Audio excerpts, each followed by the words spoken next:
Magandang araw mga kababayan.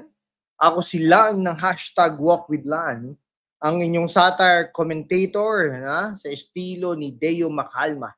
Puno ng katotohanan, katatawanan at kaunting kurot sa konsensya, tulad ng mga klasikong social commentary sa DZRH.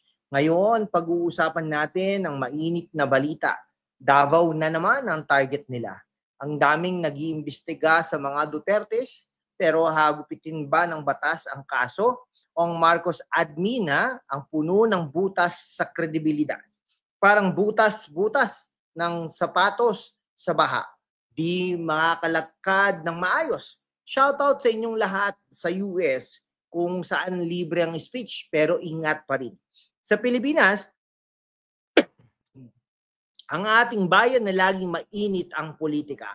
Sa Canada, Australia, Great Britain, mga malamig na bansa pero hot ang suporta.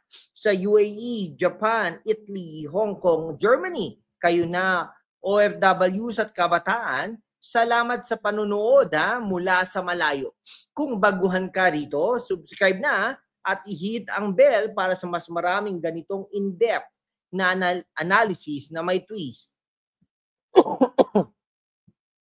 Isipin nyo mga kaibigan, bakit Davao ulit?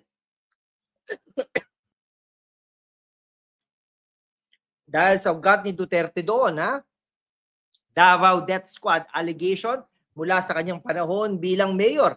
Habang ang ICC case ay strong, ang Marcos admin nalulunod sa sariling iskandalo. Noong February 2025, nag-apply ang ICC arrest warrant kay Duterte para sa crimes against humanity tulad ng murder at torture sa drug war. Arestado siya noong March 2025 sa airport at dinala sa The Hague. Ngayon, October 30, 2025 na, nag-appeal ang kanyang team laban sa jurisdiction ruling, demanding release. Parang ex na humihingi ng second chance, pero ang bill, bayad pa rin, at noong October 31, 2025, urge na simulan ang trial. In-depth tayo mga kaibigan.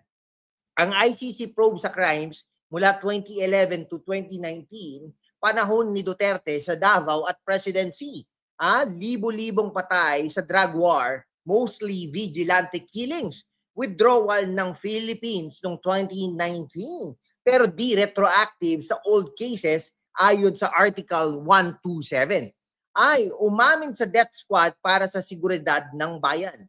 Ngayon appeal sa October 28, 2025 at presiding judge na si Judge Luz Del Carmen Ibanez Carranza. Parang pelikulang Pinoy mga kaibigan, full of twists, disqualified pa ang prosecutor na si Karim Khan dahil sa conflict of interest. Bakit seeded sa ICC DOJ umamin walang lokal na ebidensya pero political ba? Para weekend ang Duterte bago 2028 elections, engaging para sa youth mga kaibigan, kayo na sa tech savvy research nyo. Ito ba hustisya o vendetta? Okay, shoutout ulit sa Japan at Hong Kong. Kayo na busy sa trabaho pero updated sa Philippine news. Drug war patuloy under Marcos. Daang-daang patay mula 2022 pero bloodless daw, no?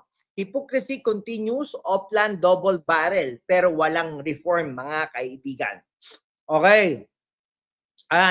Nako Marcos Duterte feud nagsimula alay noong 2022 pero ngayon public threats, impeachment ni Sara Shelv at Duterte arrest. Parang teleserye from BFFs to arch enemies. Post-arrest Duterte is strong sa midterms.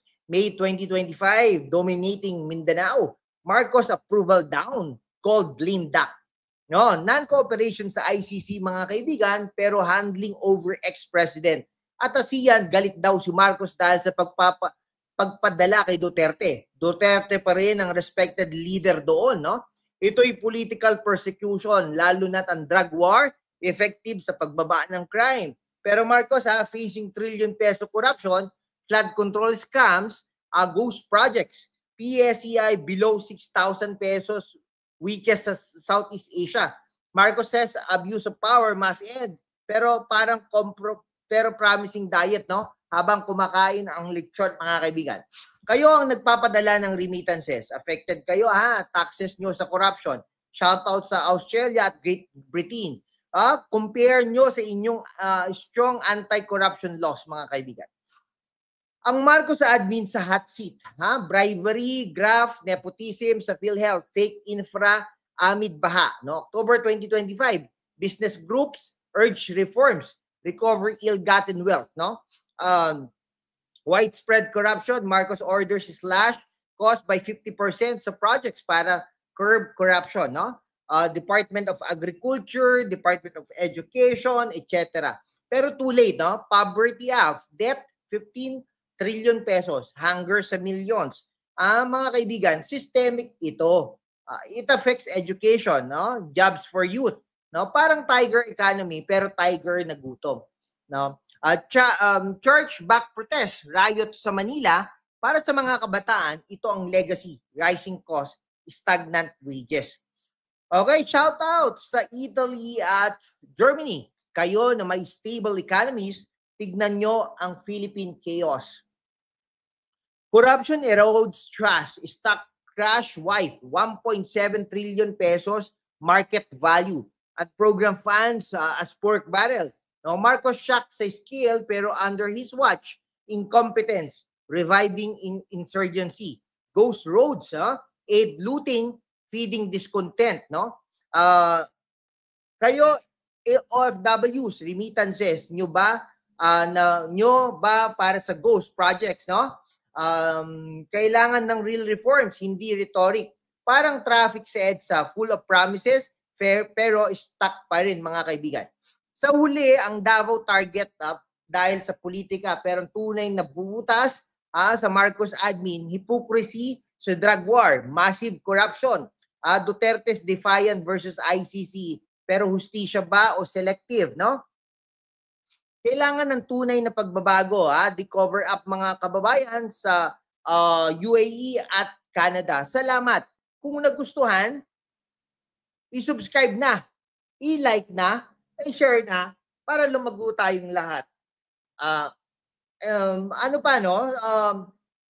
Ini-endorse po natin si Vice President Sara Duterte pagdating ng 2028 election. Konting panahon na lang, mag-register na sila, magpa-file na sila ng certificate of candidacy nila sa October 2027, 2026 na. So, mahigit isang taon na lang po, magkakaalaman na kung sino ang kandidato natin ng 2028. So hanggang dito na lang po, hanggang sa susunod. Maging witty at vigilant. Mabuhay ang Pilipinas!